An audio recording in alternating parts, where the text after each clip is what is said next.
अस्सलाम वालेकुम, मेरा नाम वसीम मलिक है। आज तारीख है 15 नवंबर 2024 और इस वक्त मैं मौजूद हूँ सुप्रीम कोर्ट ऑफ पाकिस्तान में। आज के रोज़ भी मुसलसल दूसरी मरतबा आइनी बेंच बैठा।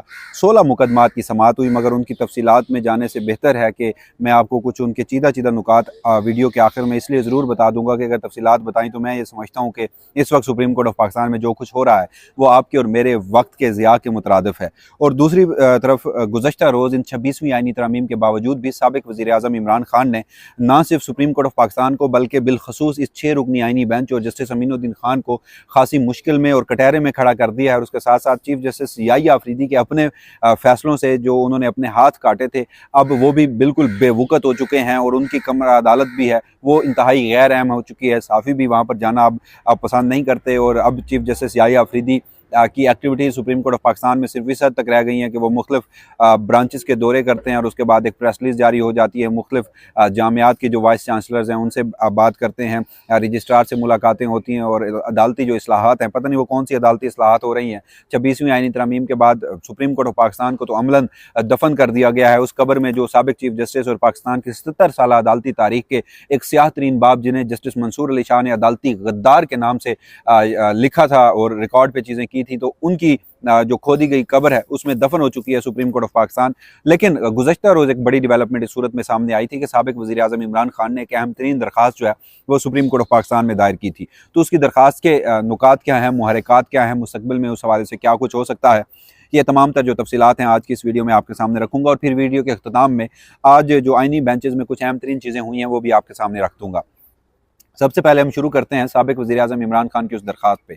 गुज़श्ता रोज़ आइन के आर्टिकल 184(3) की यानी आइनी दरख्वास्त जो है इसी आइनी बेंच के सामने दायर की गई है। और इसमें एक बात आपको ये याद करनी चाहिए कि Aldous supreme court of Pakistan में अब आइनी बेंच तश्कील पा चुका और आइनी बेंच मैं उसे हुकूमती बेंच का नाम देता हूँ क्योंकि उसमें जस्टिस अमीनुद्दीन खान की सरबराही में सिवाय जस्टिस आयशा मलिक के दीगर जो जजेस बैठे हैं वो हुकूमती मंशा, इस मुल्क की फौजी इस्टेब्लिशमेंट की मंशा पर चलने वाले जजेस हैं। वो आइन और कानून के मुताबिक फ़ैसला देने की बजाय नज़रिया ज़रूरत पर फ़ैसला देने को तरजीह देते हैं। उनमें उनकी कुछ अपनी मुफादात और दीगर मामलात भी हो सकते हैं। तो बहरहाल जो 26वीं आइनी तरमीम कहने का मकसद ये था कि 26वीं आइनी तरमीम के बावजूद भी इमरान खान ने ये जो दरख्वास्त दायर की है, बहुत सारे लोग इस पर कह रहे हैं कि ये गैर ज़रूरी मश्क थी, अब सुप्रीम कोर्ट ऑफ पाकिस्तान से उन्हें कुछ रिलीफ नहीं मिलता दिखाई दे रहा। मगर मैं ये समझता हूँ कि ये एक इंतहाई अहम तरीन जो मास्टर स्ट्रोक अगर हम इसे नाम दें, ये गेम चेंजर मुकदमा इसे नाम दें तो वो इसलिए ज़रूर हो सकता है कि इसमें जो ये दरख्वास्त ड्राफ्ट करने वाले थे बैरिस्टर सुमैर खोसा और एडवोकेट सलमान अकरम राजा साहब जो हैं उन्होंने ये एक बड़ा ज़बरदस्त मूव किया है। वो कैसे, वो वीडियो के अख्ताम पे आगे चल के मैं आपको बताता हूँ, मगर उससे कबल हम ज़रा उस दरख्वास्त की कुछ तफसीलात जो हैं वो आपके सामने रख देते हैं। ये एक आइनी दरख्वास्त है, आइन के आर्टिकल 184(3) की दरख्वास्त है। और इस दरख्वास्त में सबसे पहले अगर मैं फैक्ट्स पे आऊँ, हकाइक पे आऊँ जो इस दरख्वास्त में लिखे गए हैं, 25 सफ़ात पर मुश्तमिल ये दरख्वास्त है। इसमें इमरान खान के ऊपर और बिलखसूस PTI के ऊपर गुज़श्ता 2 सालों से होने वाले तमाम तर जो वाक़यात हैं उनको रिकॉर्ड का हिस्सा बनाया गया है। उसमें ना सिर्फ 8 फरवरी के इलेक्टोरेट पर जो डाका डाला गया था इस मुल्क की फौजी इस्टेब्लिशमेंट की जानिब से अवाम के उस आइनी मैंडेट पर जो उन्होंने अपनी दिन की रोशनी में इस्तेमाल किया और रात के अंधेरे में उस पर डाका डाला गया, उसका जिक्र है। इमरान खान के ऊपर जो 200 से ज़ायद मुकदमात हैं उनका जिक्र है। अदलिया की खुद मुख्तारी पे जो इस मुल्क की खुफिया एजेंसियाँ जो हैं वो इंक्रोचमेंट करती हैं, जो इस्लामाबाद हाई कोर्ट के 6 जजेस के ख़त का मामला है, ISI ऑपरेटिव्स का उसमें जिक्र है, उसका इस दरख्वास्त में जिक्र किया गया है। इस दरख्वास्त में बुनियादी इंसानी हकूक़ की पामाली का, आइन पाकिस्तान को रोंदने का और उसके साथ साथ दीगर जो अहम तरीन मामलात हैं वो तमाम तर चीज़ें जो हैं वो रिकॉर्ड पर लाई गई हैं। फिर कोई 15 से ज़ायद इस दरख्वास्त में फ़रीक बनाए गए हैं और उसके बाद जो इस्तदाएँ की गई हैं वो सबसे अहम हैं। ये वही इस्तदाएँ हैं, आप इनको लिंक करिए। इमरान खान जो इस वक्त 24 नवंबर को एक एहतजाज की कॉल दे चुके हैं, उसमें जो उन्होंने अपने मुतालबात रखे हैं वो इस दरख्वास्त में भी हैं। इस दरख्वास्त में जो सबसे अहम तरीन प्रेयर की गई है वो बिग 3 की डिमांड है। अब ये बिग 3 क्या है? दरख्वास्त में कहा गया है कि सुप्रीम कोर्ट का ये जो आइनी बेंच है ये पाकिस्तान तहरीक इंसाफ और इमरान खान के ऊपर जो एक रियासती बरबरीत और फस्तायत की 2 साल की कहानी है उसके ऊपर इंक्वायरी के लिए इंक्वायरी एक्ट के तहत एक इंक्वायरी जुडिशल इंक्वायरी कमीशन बनाए। माजरत के साथ इंक्वायरी एक्ट कह रहा हूँ, जुडिशल इंक्वायरी कमीशन बनाए और वो जुडिशल इंक्वायरी कमीशन किन जजेस पर मुश्तमिल हो, ये सबसे अहम बात है। Chief justice Yahya Afridi, senior पे जज जस्टिस मंसूर अली शाह और सीनियरिटी में तीसरे नंबर पर जस्टिस जो मुनीब अख्तर हैं उन पर मुश्तमिल एक 3 रुकनी इंक्वायरी कमीशन मांगा गया है, जुडिशल इंक्वायरी कमीशन मांगा गया है।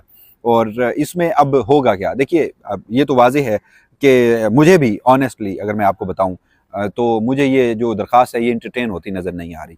अगर इंटरटेन हुई भी तो उसमें इमरान खान की जो प्रेयर्स हैं वो मुझे इमरान खान की प्रेयर्स को अदालत या आईनी बेंच जो है वो मानता हुआ नज़र नहीं आ रहा। लेकिन इससे होगा क्या, इससे ये होगा कि एक तो सुप्रीम कोर्ट ऑफ पाकिस्तान में अभी मुकम्मल खामोशी आपको नज़र आ रही होगी, मगर अंदर खाते इख्तियारात की जंग है। अंदर खाते जो आईनी बेंचेस के अलावा दीगर जजेस हैं वो इस तमाम तर मामलात से खुश नहीं हैं, लेकिन अभी वो किसी मसलहत के तहत खामोश ज़रूर हैं। उनकी खामोशी के ऊपर तनकीद हो सकती है, वो आप और मैं रोज़ाना करते हैं, लेकिन वो शायद अब उसमें उनकी इस मसलहत के पीछे कोई कामयाबी हो सकती है या नहीं हो सकती, ये तो खैर वक्त बताएगा। लेकिन वो किसी बेहतर वक्त का इंतज़ार ज़रूर कर रहे हैं।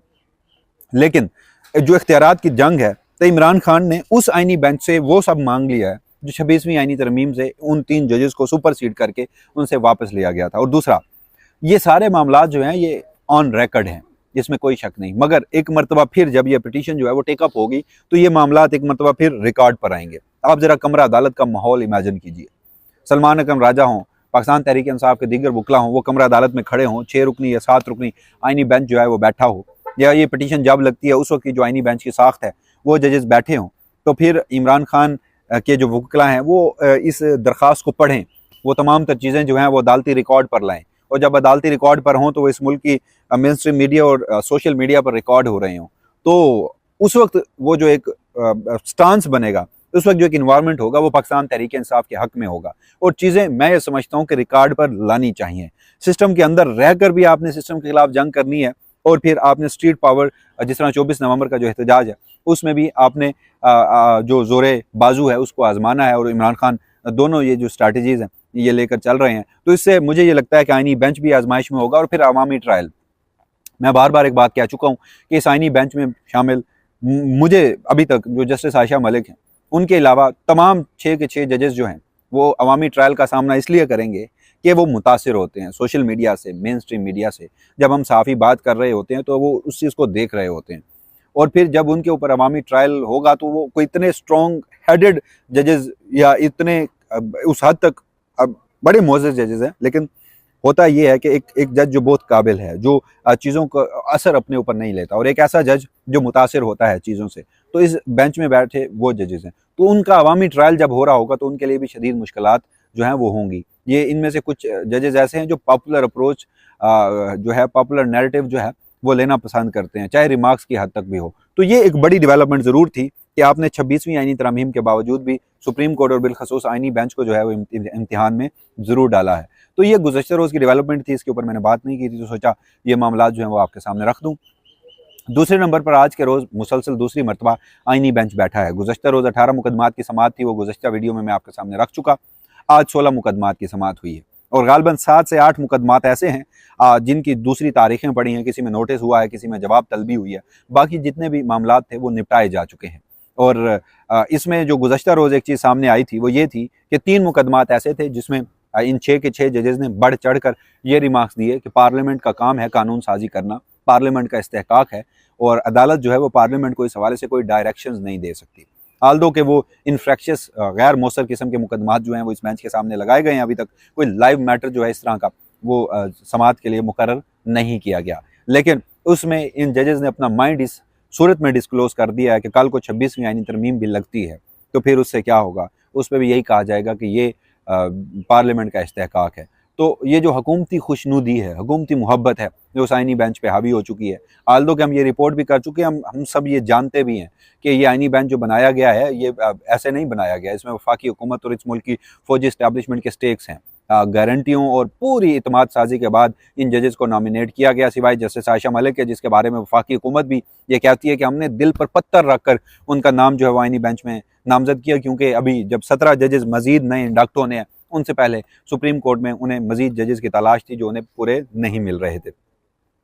तो दूसरी जानिब आज एक और डेवलपमेंट हुई। आज जब दूसरे दिन मुकदमे की समाअत थी तो जस्टिस मोहम्मद अली मजहर ने एक अजीब व गरीब मंतक पेश की। उन्होंने कहा कि आप सबको ये पता होना चाहिए, ये याद नशीन कर लें कि ये जो आईनी बेंच है इसके पास अज खुद नोटिस लेने का अख्तियार है। हालांकि 26वीं आईनी तरमीम में सुप्रीम कोर्ट के अज खुद नोटिस के अख्तियार को ख़त्म कर दिया गया था। आइन के आर्टिकल 184(3) में जो उसका पैराग्राफ था उसको जो तब्दील किया गया था उसमें लिखा गया था कि सुप्रीम कोर्ट जो है वो इट्स ओन यानी कि अज खुद कोई रिलीफ जो है वो नहीं दे सकती। अब सो मोटो जो पावर थी वो अज खुद थी सुप्रीम कोर्ट की, कि वो जिस मामले में समझती थी कि ये बुनियादी इंसानी हकूक़ का मामला, आइन के ऊपर अमलदारी का मामला है, तो उसके ऊपर वो सो मोटो नोटिस लेती थी।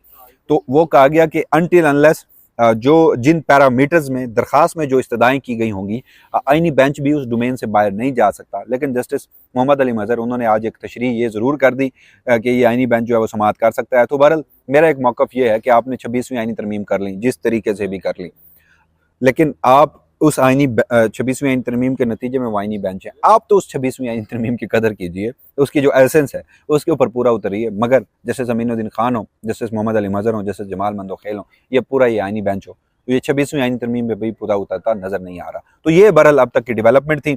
सोचा कि दीगर जो मुकदमात थे वो गैर ज़रूरी थे, इस हवाले से अब जो तमाम तर फोकस है सुप्रीम कोर्ट ऑफ पाकिस्तान से हट कर वो पहुंच चुका है 24 नवंबर के एहतजाज पे इमरान खान के।